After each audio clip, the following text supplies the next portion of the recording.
प्रकृति को नष्ट कर दिया तो ईश्वर भी क्या मदद करेगा। तो और कोई नहीं, अपना इच्छा पर हो गए कहाँ जाना है तो समय तो निकल आता है। तो समय के कभी कभी किसी की कमी नहीं पड़ती, कोई कमी नहीं है। एक बारात में गए थे, छोटे थे, इसको पढ़ते थे, 8वीं 9वीं के पढ़ते होंगे, 9वीं 10वीं पढ़ते हों। तो बारात में गए तो सो रहे थे सब कुछ ज़मीन पे। तो जो उनकी लड़कियां थी उनमें से एक लड़की से कुछ ज़्यादा चंचल रही होगी, वो ला के नील होता है ना कपड़े धोने का नील, वो सबके बालों में छिड़क गई वो।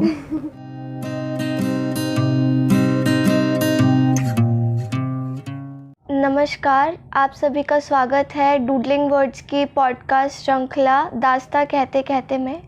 आज हमारे साथ हैं सागर शहर के बहुत बड़े साहित्यकार और अनुभवी व्यक्ति जिनका नाम है श्री नेमीचंद जैन जी। और आज इनसे हम कुछ नई बातें सीखेंगे, कुछ प्रश्न करेंगे और उनके उत्तर ज़रूर हमें प्रेरणादायी होंगे और युवा पीढ़ी को बहुत सहायता देंगे। हम शुरू करते हैं।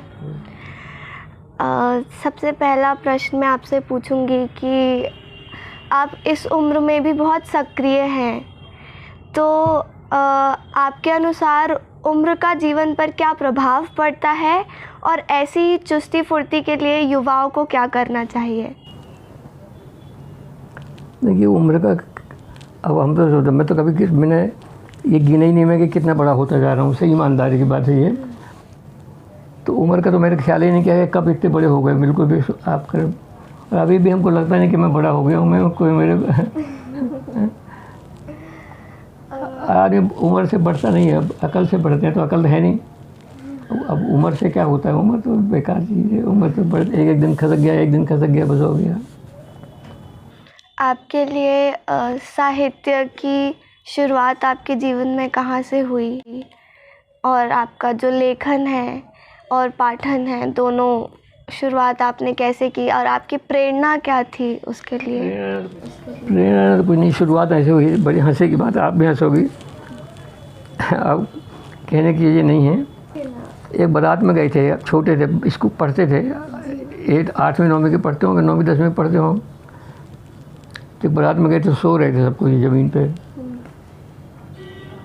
तो जो उनकी लड़कियां थी उनमें से एक लड़की से कुछ ज़्यादा चंचल रही होगी, वो ला के नील होता है ना कपड़े धोने का नील, वो सबके बालों में छिड़क गई वो। और सब जब नहाने गए तो सबके कपड़े ऐसे ही ख़राब हो गए।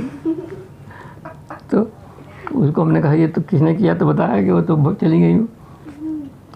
तो उनने फिर एक अपने भाई को भेजा हमारे पास सतना, एक रुमाल लेके। अब वो छोटी उम्र में भावनात्मक कुछ होता है ना, उनको ऐसा लगा हुआ। तो हमने कहा किसने भेजा, कि नहीं बहन ने भेजा। अब उनका नाम था चमेली बाई। अब उल्टा सीधा नाम होते पहले। अब पहली कविता उससे शुरू हुई, ईमानदारी की बात है। चमेली बाई तो पहले रिवाज था कि पहली कविताएं लिखो और हर लाइन का एक अक्षर जो है उस कविता में किसी का नाम बनता हो। तो मैंने उनको उसके छोटे भाई को लिख के भेज दिया, चंद्र दिनों के मेले में आ, चमेली बाई नाम था, तुम इतना इतराती हो, मेले को तुम अमर समझकर इसके बल इठलाती हो, ली न कुछ शिक्षा जीवन में, जीवन व्यर्थ गंवाती हो, बाहर का तुम ठाठ बनाकर यूँ ही इतना कुछ ऐसे लिखा है, ईश्वर का तुम नाम न लेते यूँ ही समय गंवाती हो। तो चमेली बाई से वो नाम बन गया। फिर मेरे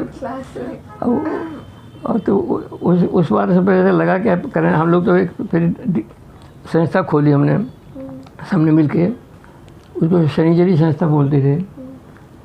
कि उसका नियम था कि हर शनिवार को सब कोई बैठेंगे और हर बार कोई ना कोई नई रचना सुनाएंगे, पुरानी के कोई नहीं, रिपीट नहीं होगी। और जिस दिन नई रचना सुनाने का नहीं हो तो उस दिन मत आओ। हाँ, तो हर एक को लगता था कि यार अब आज सोमवार हो गया, परसों मंगल है, फिर शनिचर आने वाले, कुछ तो लिखो। तो जिसकी जो अकल में आती थी हम लोग अपनी अपनी बुद्धि से लिख लेते थे। उसमें एक नाम आपने सुना होगा, नीरज जैन थे एक सतना में, तो वो उनका गाइडेंस मिलता था हम लोगों को। वो बहुत से साहित्यकार थे, पंडित थे। तो कुछ हम लोगों की गलतियाँ सुधार देते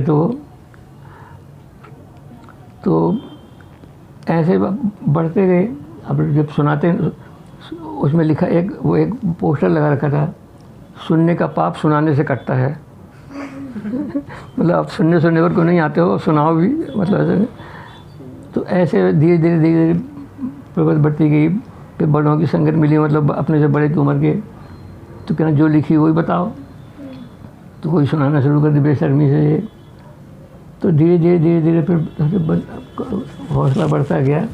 कहा कि 1 हफ्ते में 15 दिन में बैठा करेंगे, अपनी अपनी कविता सुनाओ। फिर ये तय किया कि जो भी कविता अगले बार हमको सुनाना है उसकी 5 कापी बना के प्रिंट कर, फ़ोटो कापी बना के कर लेके आया करो।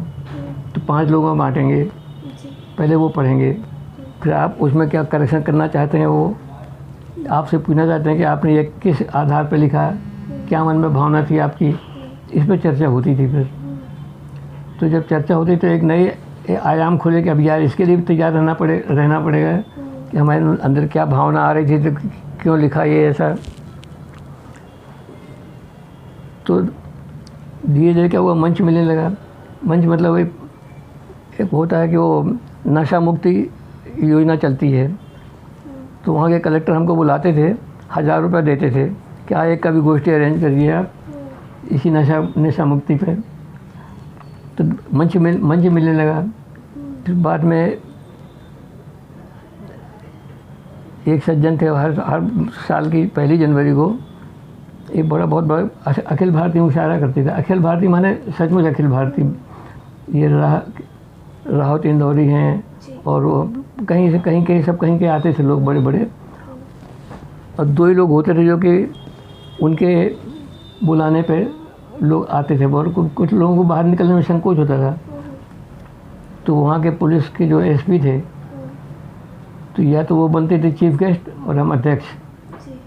कभी दूसरी बार कभी कोई ऐसा आयोजन होगा तो वो अध्यक्ष बनेंगे, हम चीफ गेस्ट बनेंगे। बदल के दोनों बदल के रहते थे, कोई नहीं। एक डिस्ट्रिक्ट जज थे जैन, उनको बुलाते थे तो वो आते नहीं थे। कैसा हम लोगों को तो एक तो पब्लिक में मिलना अलाउ नहीं है। तो ऐसे इसमें बढ़ने का मौका मिल गया तो बढ़ गए, लिखने पढ़ने का। तो चीफ इंजीनियर की नौकरी, समाज सेवा और परिवार, इन तीनों में आपने सदैव संतुलन बनाकर रखा। जीवन में अलग अलग कामों को महत्व देते हुए संतुलन किस प्रकार बनाया जा सकता है? बेटा काम अब देखो करना तो सब में पड़ता। बाहर निकलेंगे तो कोई अपेक्षा करेगा कि ये चीफ इंजीनियर थे, कुछ चंदा अच्छा देंगे, उसके पीछे टोकने लगते हैं कि कब आ जाएं आपके यहाँ। वैसे मतलब वो करते हैं। संस्था कोई खुद चीज़ खोल के रखी हो, या भाई अभी कोरोना में कितना खर्चा हुआ ना, बहुत ज़्यादा लोगों का। तो ऐसे करते करते तो याद रखना पड़ता है कि भाई इसके लिए भी कुछ समय तो निकालना ही पड़ेगा थोड़ा सा। तो और कोई नहीं, अपने इच्छा पर हो गए कहाँ जाना है तो समय तो निकल आता है। तो समय के कभी किसी की कमी नहीं पड़ती, कोई कमी नहीं है। सार्थक काम में सही समय लगता हो फिर तो ठीक खुशी होती है। तो ऐसे हंसी विनोद में भी निकल जाते हैं टाइम, ऐसे कर सब में टाइम मिल जाता है, सब चीज़ कोई दिक्कत नहीं है। बिल्कुल हमको ये प्रेरणा मिली अपने चेयरमैन से। हमें प्रेरणा समय निकालने का हो तो सब समय निकल जाता है। अगर अपनी इच्छा हो तो निरर्थक कामों में न देने के बाद के पहले ये सार्थक कामों में हो, जनसंपर्क हो, अपने से छोटे लोगों को, जो अपने को छोटे मतलब सबऑर्डिनेट्स हैं, उनके यहाँ पहुँच जाओ 1 घंटे के लिए, आधा घंटे के लिए। तो उनके तो बहुत बड़ी चीज़ है, साहब आए थे, मतलब ऐसा करते रहते ना वो। तो उससे जो प्रेरणा मिलती है अपने हमारे उनको चेयरमैन से प्रेरणा बहुत मिलती थी। जिन्हें ऐसे काम करना पड़ता है कि समय का अवमूल्यन नहीं होना चाहिए, सही मूल्य समय का करना चाहिए। सब बिना मतलब की बात जहाँ होती है वहाँ से उठ जाना चाहिए। बिल्कुल। जीवन में विषमताएं बहुत आती हैं, तो उन विषमताओं में समता कैसे धारण करनी चाहिए?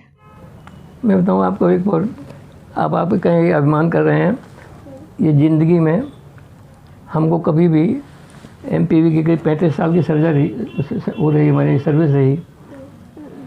सबसे नीचे के जूनियर इंजीनियर की पोस्ट से लेकर चीफ इंजीनियर तक की पोस्ट में रहे। कभी हमको कोई विषमता आई नहीं। कभी किसी ने एक शब्द कभी नहीं कहा होगा हमसे, कभी ज़ोर से भी नहीं बोला होगा, कभी ज़ोर से कभी कभी तो हम अपनी वाइफ को भी बोल देते थे, ज़ोर से बोलते थे। कभी कभी होता ना घर में हो जाता है ऐसा।